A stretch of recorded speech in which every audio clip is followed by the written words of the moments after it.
एक बार हजरत ख्वाजा मोइनुद्दीन चिश्ती रहमतुल्लाह अलैहि इस्लाम का पैगाम फैलाने की नीयत से अपने कुछ मुरीदों के साथ अजमेर शरीफ के एक स्थान पर तशरीफ लाए। जिस मुकाम पर हजरत ख्वाजा मोइनुद्दीन चिश्ती रहमतुल्लाह अलैहि ने कयाम किया, वहां के करीब ही एक बड़ा तालाब था जिसे स्थानीय हिंदू लोग अनासागर कहते थे। उस दौर में इस तालाब की वुसात और पवित्रता के कारण हिंदू समाज में इसका बहुत एहतराम किया जाता था। उनका यह अकीदा था कि जो शख्स दिन भर गुनाह करने के बाद इस तालाब में गौस्ल करता है, उसके तमाम गुनाह धुल जाते हैं। इसी वजह से वे इस तालाब को हमेशा दियों से सजाए रखते थे। कहा जाता है कि इस तालाब में हर रात दिए जलाने के लिए तकरीबन 3 मन तेल की जरूरत होती थी। तालाब की पवित्रता के कारण वहां सभी हिंदुओं को दाखिल होने की इजाजत नहीं थी। सिर्फ आला तबके के ब्राह्मण ही वहां गौस्ल कर सकते थे और तालाब के पानी को छू सकते थे।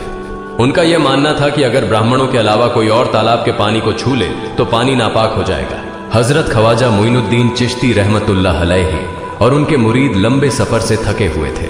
कुछ देर आराम फरमाने के बाद जब नमाज का वक्त हुआ तो ख्वाजा मोइनुद्दीन चिश्ती रहमतुल्लाह अलैहि ने हजरत बख्तियार काकी रहमतुल्लाह अलैहि को अजान देने का हुक्म दिया। हुक्म पाकर हजरत बख्तियार काकी रहमतुल्लाह अलैहि ने अजान देना शुरू किया।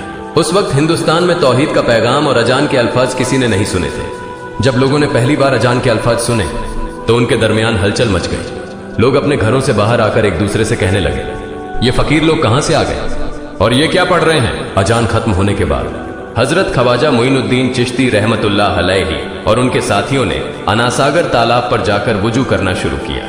जब हिंदू पुजारियों ने देखा कि एक अजनबी दरवेश उनके मखसूस तालाब का इस्तेमाल कर रहा है तो उनके दिल में गुस्से की आग भड़क उठी। एक पुजारी बोली, यह दरवेश कहां से आ गया? बिना हमारी इजाजत के इसने हमारे पाक तालाब को हाथ लगा दिया।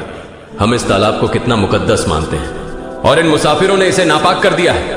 इसका कोई हल निकालना ही होगा। इसके बाद हजरत ख्वाजा मोइनुद्दीन चिश्ती रहमतुल्लाह अलैहि ने तमाम साथियों के साथ मिलकर जमात के साथ नमाज अदा की। लोग ये मंजर देखने लगे और कहने लगे, ये तो कोई अजीब फकीर है। हमारे मंदिरों में सब देवी देवता मौजूद हैं और ये उनकी इबादत न करके किसी नए खुदा की इबादत कर रहा है। अगर मंदिर के बाहर भी कोई खुदा है तो उसे भी मंदिर में रखा जाना चाहिए ताकि लोग उसकी भी पूजा कर सके। शाम ढलने लगी। शाम होते ही राजा पृथ्वीराज के ऊंटों के चरवाहे अपने ऊंट लेकर उस जगह पहुंचे। इत्तेफाक से हजरत ख्वाजा मोइनुद्दीन चिश्ती रहमतुल्लाह अलैहि उसी जगह पर तशरीफ फरमा थे जहां आमतौर पर राजा के ऊंट आराम किया करते थे। चरवाहों ने देखा कि एक दरवेश का काफिला उनके मुकाम पर आकर बैठा है। उन्होंने हजरत ख्वाजा मोइनुद्दीन चिश्ती रहमतुल्लाह अलैहि और उनके साथियों से कहा, अरे फकीर बाबा, आप कहां से तशरीफ लाए हैं और यहां आकर बैठ गए? क्या आपको मालूम नहीं कि यहां रोजाना राजा पृथ्वीराज के ऊंट आराम फरमाते हैं? राजा के ऊंट यहां आराम करते हैं। ये जानते हुए भी आपने यहां बैठने की जुर्रत कैसे की? हजरत ख्वाजा मोइनुद्दीन चिश्ती रहमतुल्लाह अलैहि ने उन चरवाहों को नरमी से जवाब दिया, बाबा, हम मुसाफिर हैं और अनजान हैं। हमें मालूम नहीं था कि इस मुकाम पर राजा के ऊंट आराम करते हैं। चूंकि हम पहले ही यहां रात गुजारने का इरादा कर चुके हैं, तुम अपने ऊंटों को आज किसी और जगह आराम देने ले जाओ। आसपास बहुत सी जगहें हैं। हजरत ख्वाजा मोइनुद्दीन चिश्ती रहमतुल्लाह अलैहि का जवाब सुनकर पृथ्वीराज के चरवाहे बोले, फकीर की हिम्मत तो देखो, कहता है कि राजा के ऊंटों को कहीं और ले जाएं और खुद यहां बैठे रहेंगे। फकीर बाबा, यह तो हरगिज मुमकिन नहीं है। राजा के ऊंट अपने ही मुकाम पर बैठेंगे। यह कहकर चरवाहों ने हजरत ख्वाजा मोइनुद्दीन चिश्ती रहमतुल्लाह अलैहि और उनके साथियों को वहां से उठाने के लिए दुर्व्यवहार करना शुरू कर दिया। हजरत ख्वाजा मोइनुद्दीन चिश्ती रहमतुल्लाह अलैहि बहुत ही सरल स्वभाव के थे। जब उन्होंने देखा कि चरवाहे दुर्व्यवहार कर रहे हैं तो उन्होंने बख्तियार काकी रहमतुल्लाह अलैहि से कहा, बख्तियार, हम यहां बैठकर क्या करेंगे? जब राजा के ऊंटों को यहीं बैठाना है तो रहने दो, ऊंट यहीं बैठे, हम यहां से जा रहे हैं। यह कहकर हजरत ख्वाजा मोइनुद्दीन चिश्ती रहमतुल्लाह अलैहि अपने साथियों के साथ वहां से चले गए। अगली सुबह जब ऊंटों को फिर से चरागाह में ले जाने का समय आया तो चरवाहे ऊंटों को उठाने की कोशिश करने लगे, लेकिन बार बार कोशिश के बावजूद वे ऊंटों को उठा नहीं सके, क्योंकि अल्लाह के वली हजरत ख्वाजा मोइनुद्दीन चिश्ती रहमतुल्लाह अलैहि ने कहा था कि ऊंट यहीं बैठेंगे। अल्लाह रब्बुल आलमीन ने उनकी यह दुआ कबूल कर ली थी और ऊंटों को आदेश दिया था कि जब तक मोइनुद्दीन चिश्ती खुद नहीं कहेंगे तब तक वे यहीं बैठे रहेंगे। इसके बाद चरवाहे ऊंटों के न उठने का कारण जानने लगे। उनमें से एक नेक चरवाहा था जिसने कहा, क्या तुम्हें याद है कि हमने कल यहां से एक दरवेश को उठाया था? जाते जाते उन्होंने कहा था कि हम जा रहे हैं, राजा के ऊंट यहीं बैठेंगे। मुझे लगता है कि उनके कहे शब्दों के कारण ही राजा के ऊंट उठ नहीं पा रहे हैं। शायद वह कोई बड़े वली हैं या अल्लाह का कोई अवतार है। इस बात को महामहिम राजा के समक्ष रखते हैं। इसके बाद चरवाहे पृथ्वीराज के पास पहुंचे और हाथ जोड़कर निवेदन किया, महाराज, हमने बहुत कोशिश की, लेकिन आपके ऊंटों को उनके स्थान से नहीं उठा सके और उन्हें चरागाह में घास चराने नहीं ले जा पा रहे हैं। राजा पृथ्वीराज ने आश्चर्य से पूछा, क्या ऊंटों को कोई बीमारी है जिस कारण वे उठ नहीं पा रहे? चरवाहों ने कहा, महाराज, ऊंट पूरी तरह स्वस्थ है, उन्हें कोई बीमारी नहीं है। पृथ्वीराज ने कहा, तो फिर वे अपनी जगह से क्यों नहीं उठ रहे? चरवाहों ने कहा, महाराज, कल उस स्थान पर एक दरवेश बैठे थे, हमने उनके और उनके साथियों के साथ काफी दुर्व्यवहार किया और उन्हें वहां से उठा दिया था। जाते जाते उन्होंने कहा था, राजा के ऊंट यहाँ बैठेंगे और उठेंगे नहीं। हमें लगता है कि दरवेश की बद्दुआ के कारण ही ऊंट अपनी जगह से नहीं उठ पा रहे हैं। तब पृथ्वीराज ने हुक्म दिया, अच्छा, जाओ और उस दरवेश को मेरे पास ले आओ। जब हजरत ख्वाजा मोइनुद्दीन चिश्ती रहमतुल्लाह अलैहि पृथ्वीराज के दरबार में पहुंचे तो पृथ्वीराज ने उनसे पूछा, ऐ दरवेश, आपने मेरे ऊंटों को क्यों पंगु बना दिया है? मेरे ऊंट भूखे मर रहे हैं, कृपया अपना जादू उनसे हटा लें। अगर जादू नहीं हटाया तो मेरे ऊंट भूखे मर जाएंगे। पृथ्वीराज की बात सुनकर हजरत ख्वाजा मोइनुद्दीन चिश्ती रहमतुल्लाह अलैहि मुस्कुराते हुए बोले, हे अल्लाह के बंदे, हम मुसलमान हैं और मुसलमान कभी जादू नहीं करते। तुम्हारे ऊंटों को मैंने नहीं बल्कि इस संसार के पालनहार महान अल्लाह रब्बुल आलमीन ने बैठाया है। उनकी आज्ञा से ऊंट बैठे हैं और उनकी आज्ञा से ही उठेंगे। लेकिन मैं उस सर्वशक्तिमान से प्रार्थना कर सकता हूं कि वह तुम्हारे ऊंटों को उठने की अनुमति दे। इसके बाद हजरत ख्वाजा मोइनुद्दीन चिश्ती रहमतुल्लाह अलैहि ने अल्लाह से दुआ की, हे अल्लाह, इन ऊंटों को उनकी जगह से उठने की तौफीक दें। हजरत ख्वाजा मोइनुद्दीन चिश्ती रहमतुल्लाह अलैहि की दुआ करते ही चरवाहों ने देखा कि ऊंट अपनी जगह से उठकर चरागाह की ओर बढ़ने लगे। यह दृश्य देखकर चरवाहे चकित रह गए और हजरत ख्वाजा मोइनुद्दीन चिश्ती रहमतुल्लाह अलैहि की करामत की खबर पूरे अजमेर में फैल गई।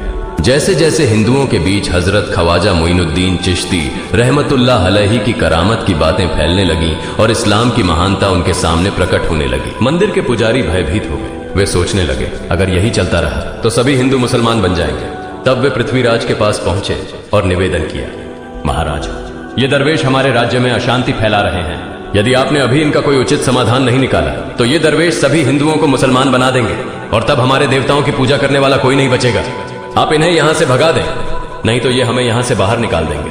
महाराज, हम आपको एक और भयावह बात बताना चाहते हैं। ये दरवेश कहते हैं कि जिन मूर्तियों की हम पूजा करते हैं वे पूजनीय नहीं है। उनका कहना है कि ये केवल निर्जीव पत्थर है जिनमें कोई शक्ति नहीं है। ये साधारण लोगों को इस तरह की बातें बताकर भ्रमित करना चाहते हैं। सबसे आपत्तिजनक बात यह है कि ये दरवेश हर दिन 5 बार हमारे पवित्र तालाब में हाथ लगाकर उसे अपवित्र कर रहे हैं। पुरोहितों की बात सुनकर पृथ्वीराज ने हजरत ख्वाजा मोइनुद्दीन चिश्ती रहमतुल्लाह अलैहि को बुलाया। जब हजरत ख्वाजा मोइनुद्दीन चिश्ती रहमतुल्लाह अलैहि उनके दरबार में पहुंचे तो पृथ्वीराज ने कहा, ऐ दरवेश, हम देख रहे हैं कि आप गोमाता का मांस खाते हैं और हमारे देवताओं का अपमान करते हैं। हमारे धर्म के बारे में तरह तरह की उल्टी सीधी बातें कर रहे हैं। हम यह सहन नहीं कर सकते। हम यह भी देख रहे हैं कि आप हमारे पवित्र तालाब को अपने अपवित्र हाथों से खराब कर रहे हैं। आप तुरंत हमारे देश से चले जाएं। हजरत ख्वाजा मोइनुद्दीन चिश्ती रहमतुल्लाह अलैहि ने कहा, बाबा, हम लोग तो केवल वुजू करते हैं, नहाते नहीं। अगर पूरी देह के स्पर्श से आपके तालाब का पानी खराब नहीं होता है तो केवल हमारे हाथ और चेहरे के पानी से तालाब अपवित्र कैसे हो सकता है? यह सुनकर पृथ्वीराज ने कहा, वे सभी लोग हमारे धर्म के हैं, जबकि तुम लोग कहीं और से आ गए हो। तुम हमारे धर्म के नहीं हो, इसलिए तुम्हारे हाथ लगाने से हमारा तालाब अपवित्र हो जाता है। तब हजरत ख्वाजा मोइनुद्दीन चिश्ती रहमतुल्लाह अलैहि ने कहा, अच्छा बाबा, हम अब आपके तालाब के पानी को हाथ नहीं लगाएंगे, लेकिन हमें पानी की जरूरत है तो हम चाहते हैं कि केवल एक बर्तन में पानी ले लें। पृथ्वीराज ने कहा, ठीक है, तुम पानी ले सकते हो, लेकिन तुम्हारा बर्तन तालाब में लगे, तुम्हारे हाथ नहीं। अगर तुम्हारे हाथ स्पर्श करें तो हम इसके खिलाफ सख्त कार्रवाई करेंगे। राजा के साथ सहमति के बाद हजरत ख्वाजा मोइनुद्दीन चिश्ती रहमतुल्लाह अलैहि ने अपने मुख्य खलीफा बख्तियार काकी रहमतुल्लाह अलैहि से कहा, बख्तियार, जाओ और राजा के तालाब से एक बर्तन में पानी ले आओ, लेकिन बहुत सावधानी से पानी लेना ताकि तुम्हारा हाथ तालाब के पानी को छू न सके। बख्तियार काकी रहमतुल्लाह अलैहि हजरत ख्वाजा मोइनुद्दीन चिश्ती रहमतुल्लाह अलैहि के आदेश का पालन करते हुए आना सागर से पानी लेने गए। उन्होंने बर्तन को तालाब में डुबोया और उनका हाथ पानी को नहीं छू सका क्योंकि चमत्कारवश पूरा तालाब एक छोटे बर्तन में समा गया। आना सागर पूरी तरह से सूख गया और उसकी तली में केवल सूखी रेत दिखाई देने लगी। जब पुरोहितों ने देखा कि उनके पवित्र तालाब में एक भी बूंद पानी नहीं बची है और वह मरुस्थल की तरह सूख गया है तो वे घबराते हुए राजा पृथ्वीराज के पास गए और बोले, महाराज, यह तो भारी संकट हो गया है। पृथ्वीराज ने पूछा, क्या हुआ?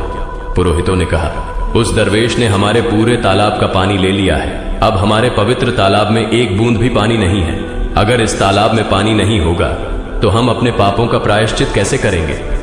दूर दूर से हजारों हिंदू लोग इस तालाब में स्नान करने आते हैं ताकि वे अपने पाप धो सकें।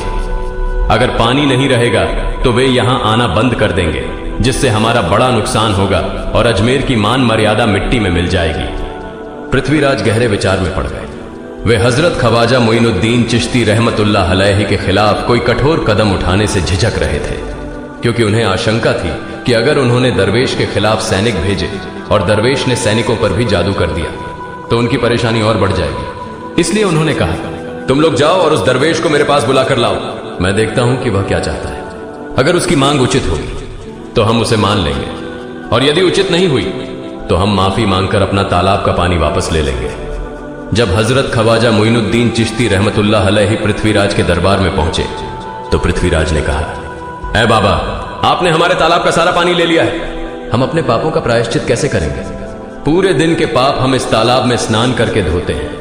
अगर तालाब में पानी नहीं होगा तो हम अपने पाप कैसे धोएंगे?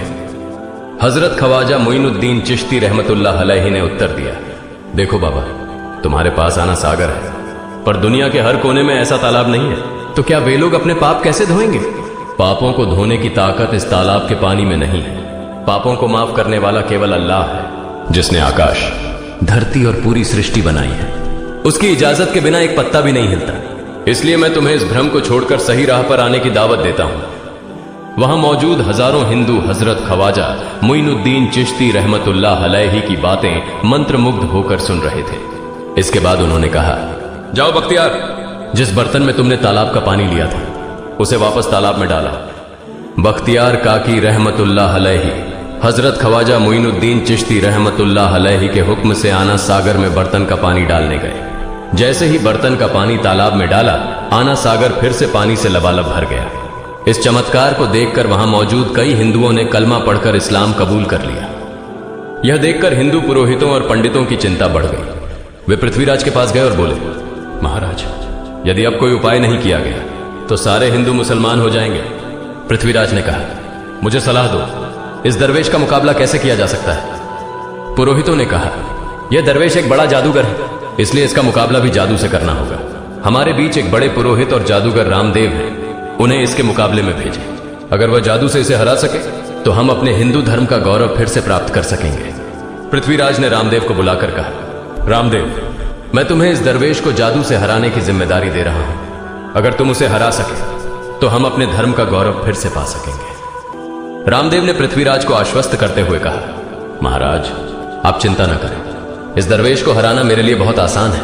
मैं आपके समक्ष हमारे धर्म का गौरव वापस लाकर रहूंगा। इसके बाद रामदेव अपने साथियों के साथ हजरत ख्वाजा मोइनुद्दीन चिश्ती रहमतुल्लाह अलैहि के सामने मुकाबले के लिए पहुंचा।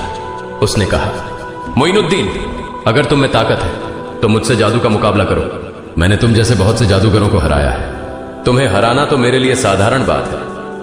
हजरत ख्वाजा मोइनुद्दीन चिश्ती रहमतुल्लाह अलैहि ने उसकी बातों का कोई जवाब नहीं दिया।